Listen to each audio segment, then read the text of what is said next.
Good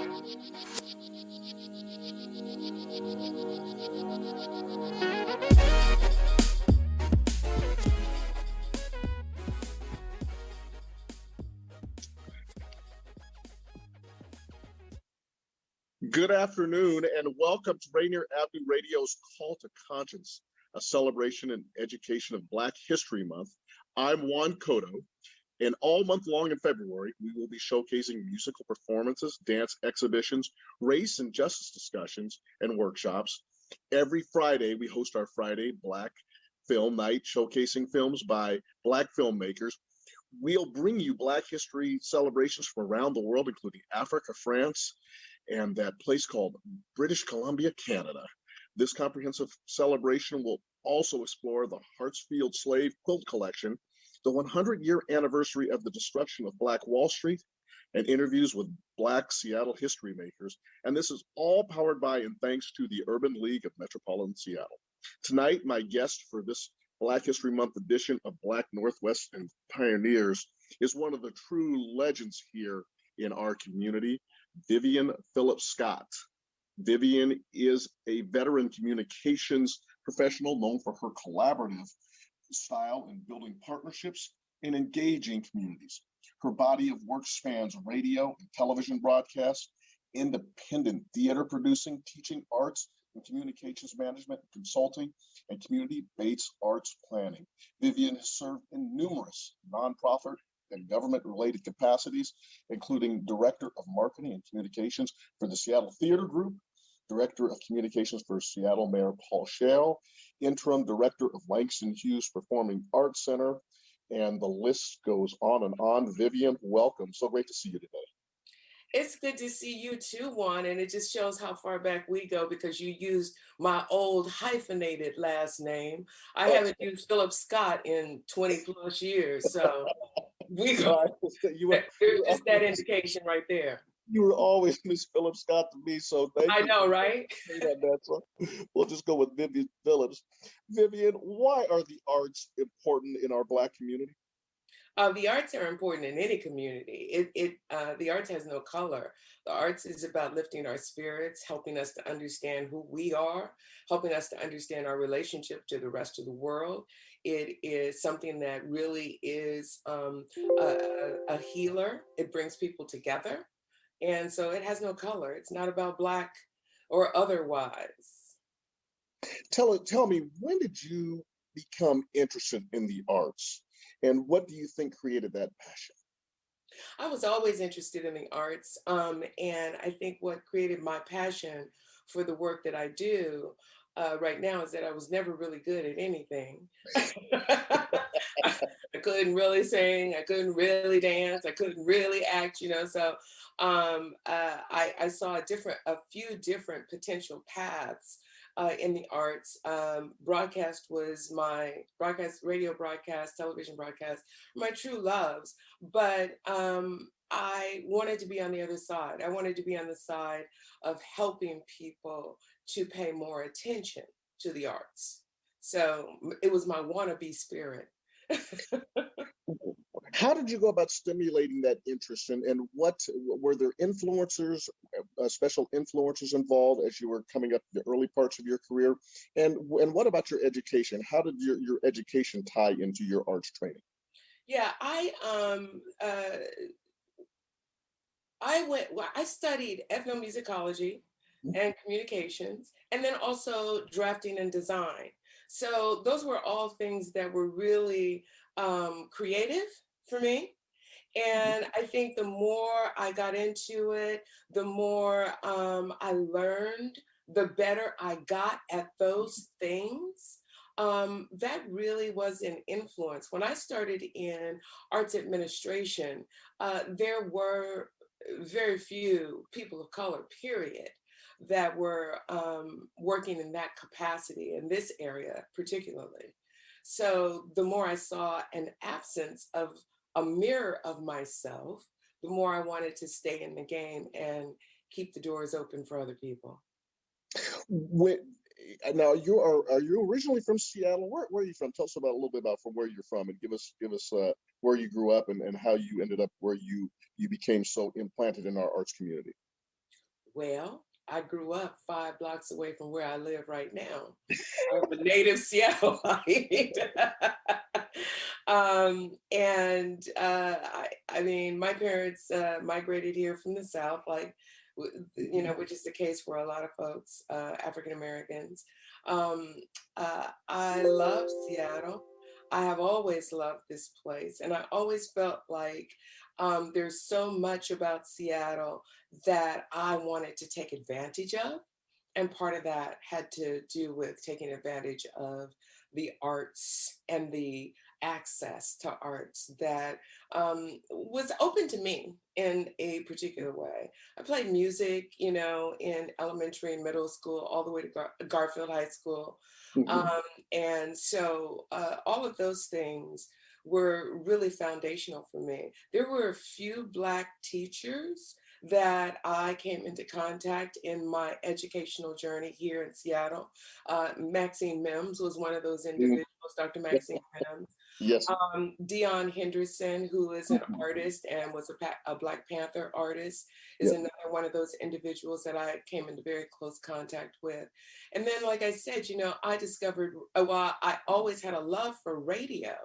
And so radio is where I really started to develop who I am. And so, when I worked in radio, we were doing our shows out in the community. I mean, I did my radio show on a pretty regular basis from the window of the Safeway store on 23rd and Union. Mhm. So that those are the kinds of things that it really ensconced me within the community. I was just in it. I was just in it. Mhm. How do you stimulate recognition, the recognition that artists are looking for and the arts are looking to attract? How do you just stimulate that recognition for arts in the community? Yeah, the way that I have gone about this is to first and foremost be at the table, be in the rooms where decisions are being made. So, assuring that when we are looking at audience development, that we are looking at full audience development. A lot of my time spent at the Paramount Theater with Seattle Theater Group was really to bring that lens and to say, hey, yes, Fela should come to Seattle, even though Seattle has probably one of the lowest African American populations of any other potential touring city. We should absolutely have Fela here in Seattle. And then also being a volunteer, volunteering on the boards of arts organizations, being on the Seattle Arts Commission, and now on the board of For Culture, stimulating an interest from a strategic perspective and really working towards us really finding our way into every element of our daily lives, as opposed to it being, we do all these other things and then the arts. The arts are about all those other things too. So that's how my strategy has been to really, really increase that level of presence all the way around. You are with Vivian Phillips and Juan Cotto on Rainier Avenue Radio, and we are discussing her incredible career as just one of the legends in our community in Black History Month. Vivian, you have served on the nonprofit level. You've also served in the government level. You've served in so many different organizations. Which one was the best pathway to get that recognition for the arts? Oh, I mean, all of them. All of them. I mean, I never thought necessarily that my career path would lead me into government, even though I Mhm. knew about government. I mean, I Yeah. think some of the training we might have shared back in the Mhm. 90s prepared us for life in government, or at least to be strategists in the political sector. So I think with that background, and being in government, being in one of the highest levels of our local government, also helped me to elevate the significance of the arts Mhm. because I was able to be at the table when the conversations were being had. And so it's like, when we were planning for the Y2K at the city of Seattle, that was, the turning of the millennium. Mhm. Um, I got a chance to be at the table to make decisions about how we would celebrate that moment in time. Now, things didn't turn out quite like we wanted them to, Mhm.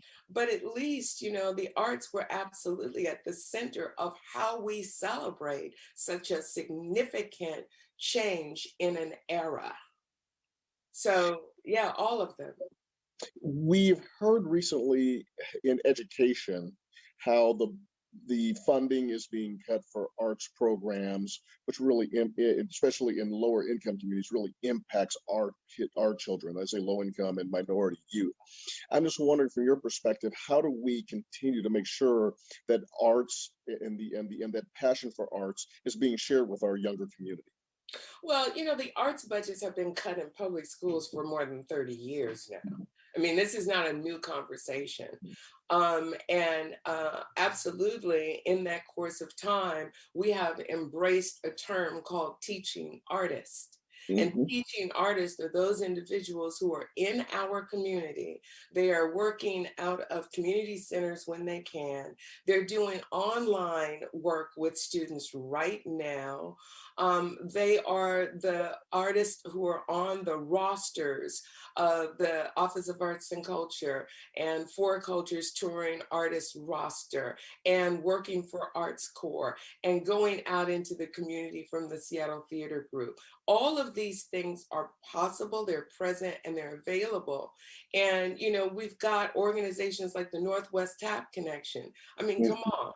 Come on now, that's filling a need. Mhm. Langston is filling a need. Wanawari, all of these arts organizations, even the Seattle Art Museum, Mhm. they are providing programs that have been serving to fill that gap that's Mhm. been becoming more and more wide over time in the educational process. And we've gone so far from the way that it used to be, where at least you had, in kindergarten, you had that art in the morning, you Mhm. know, you sat down and you took that paper plate and you drew your hand in that paper plate and you colored it. And then, there was choir and there was music Mhm. programs. All of those things were essential. And for whatever reason, there are lots of reasons, our governments have turned a blind eye towards the significance of the arts in building whole and complete people. We have one of the most beautiful and one of the great facilities. Right, and I still live near the central area, in the Langston Hughes Cultural Arts Center. It in all of its majesty, and it has recently been, I guess, somewhat refurbished and so forth.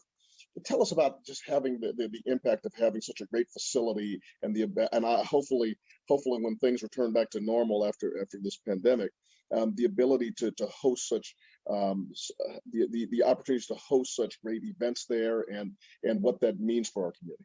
Yeah, of course, my history with the Langston Hughes Performing Hmm. Arts Institute is quite long, and I had the good fortune of being able to work with Steve Sneed.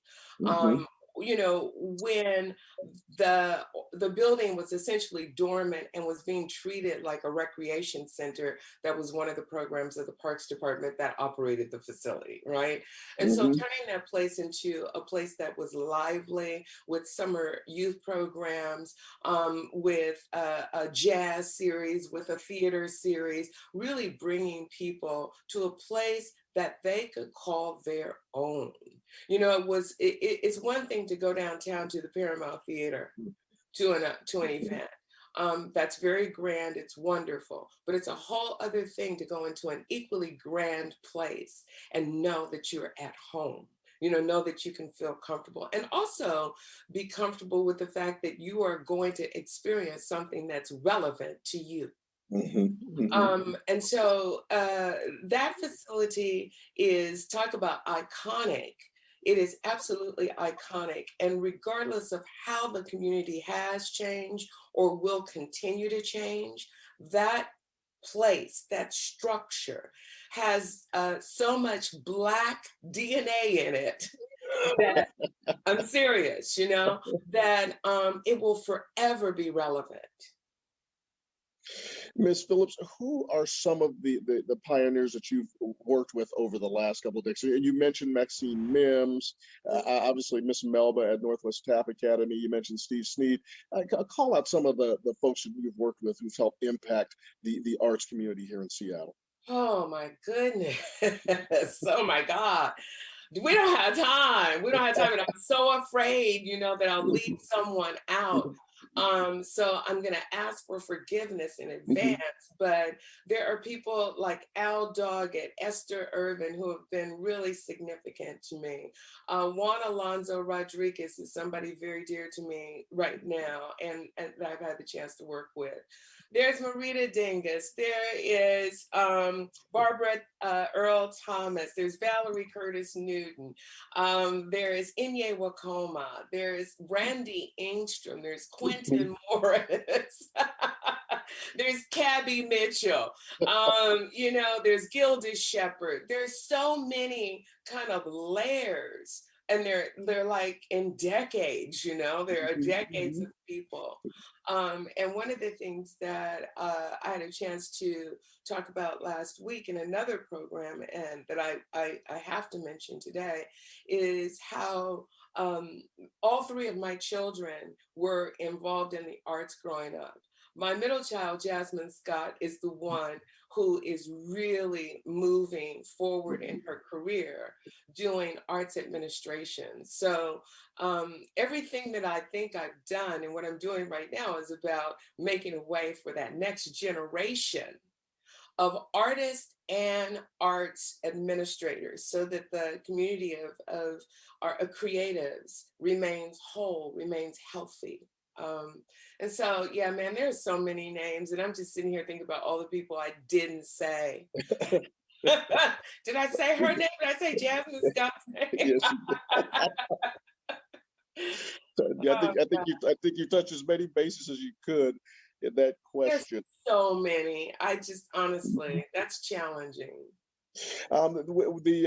We have a wonderful facility in our community, the Northwest African American Museum, and we've had such a tremendous opportunity to build that facility and its contributions and its connection to the community. And I was just wondering your vision and your thoughts on the significance of the Northwest African American Museum in the last decade and the impact that it's had on our community. Yeah, I mean, yes, I was around when that was being established, obviously. And I've always felt that there was a high level of significance for there to be a place where we could be grounded in the history and the continuing beauty of Black art and archives and artifacts, right? And so I think the Northwest African American Museum has been that place, and hopefully will continue to be that place over a long period of time. I think that if I were to have a vision, a personal vision for that place, it would be that it was bigger. Yeah. It was bigger. And that it had such a robust kind of daily electricity that we just were magnetized to it.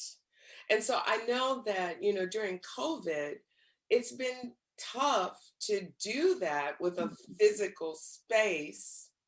And just how much of a museum program can you do virtually is a challenge. And so I just want to see it be as robust and magnetic and interesting and larger with a whole lot more gravity. I just want it to be the best thing it could possibly be. What is the accomplishment that you are the most proud of? Oh. Okay, I'm gonna say a couple of things that Mhm, mhm. all right. It can be more than one. Okay, just a couple of things. So, in between the years of 2000 and 2004, I had the great opportunity to present the Ma'afa here Mm, in Seattle. And that happened in 2001 and 2002. And it was a dramatic experience called a psychodrama that explored the transatlantic slave trade and partnered with the St. Paul Community Baptist Church in Brooklyn. It was one of my proudest, and I was producer for 4 years, 2 years with the My Alpha, 2 years with Sankofa Theater. It's one of my proudest moments because it was a subject matter that everyone needed to know about, and it was done in a form that I love, and that's on stage. mm. And it brought so many thousands of people in this particular area together. That, hands down, was a big thing. But the other thing that is remains a shining moment in my personal and professional life is unfortunately not a really happy thing, but it was the memorial service for Cabby Mitchell III.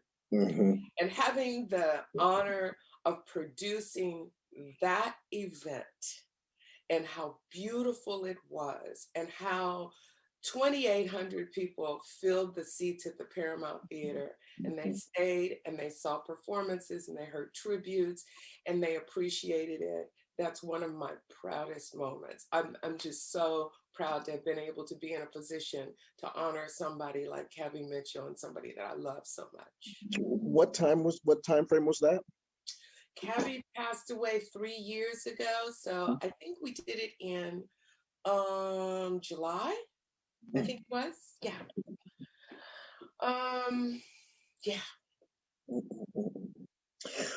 What keeps you going? You're so driven and you're still so passionate. What fuels that? What fuels that? And what direction do you see yourself heading in? Because you're still busy. You're still going. Yeah. I'm not done yet. That's what drives me. And I'm not done making space for folks to have an opportunity to be recognized, to be powerful, not empowered, to be powerful in their support of the art. And I mean that from a patron perspective and from a performance perspective. I think, I'm not done doing that, but I want to make way for people to continue to do that. What I see in my future is making something. I'm ready to go do some art. I love to write. I love to sew. I like to make stuff, and so I'm excited about maybe finding some personal creativity that I can pull out. As we're kind of coming towards the end of the program, we will touch bases on your legacy, and sometimes that's such a hard question to answer, and even so, it's a hard question for a reporter or a journalist to even articulate. But I'm wondering, as you look back on your impact and the things that you've accomplished over the last many decades, um, what what do you, when you look at your own career, what comes to mind? What do you think that accomplishment has been, and what do you think the impact that you have had on this community has been? I never think about legacy and how people will refer to me or think about me or see me. That's really none of my business. Mhm, mhm, mhm, That's their business. But I just know that my hand has been in a lot of stuff. mhm. And I feel like, if I've been able to put a stamp on something that's not, you won't look at it and say, Vivian did that. But you know what I'm saying? But Yep. Mhm. that happened because there were certain people, and Vivian was one of those people that made it happen. That's cool. Tell me about your enthusiasm and where you see the arts community heading in the future. Oh my God, we are we are boundless. I think that there's been, with the racial reckoning, particularly in the country, I think that people are standing in their truth in a way that they just haven't even experienced or, considered before. And so there are more stories being told. There are more alliances being made. There's more creative collaboration happening. And we are locally, particularly, we're looking at more creative ways of actually funding the arts. So there's a new public development authority that's been established whose sole purpose it is to support the arts. If a public development authority can support and maintain the Pike Place market, well, heck, guess what? It can also do that for the arts in Seattle. So that's happening. And around the country, I just see a lot of creativity happening. A lot of people are coming together and making stuff. Ain't nobody stopped. It is so great to see you. And I just want to say, when Tony asked me to do this today, and he told me you were going to be doing this, I was so excited. So it is wonderful to see you. Your energy is just boundless, like you said, and just appreciate all you have done in the community. And so great to see you. This is Juan Cotto on Rainier Avenue Radio today with Vivian Phillips, our treasure in the arts here in the community. And thank you so much for your time today. Thank you so much, Juan. So great to see you. You Thank too. you. So this is the Juan Cotto on Rainier Avenue Radio with Vivian Phillips. Thank you so much for listening. And once again, to our audience, happy Black History Month 2021. Happy Black History Month, and thank you to everybody at Rainier Avenue Radio. Hey, Tony B.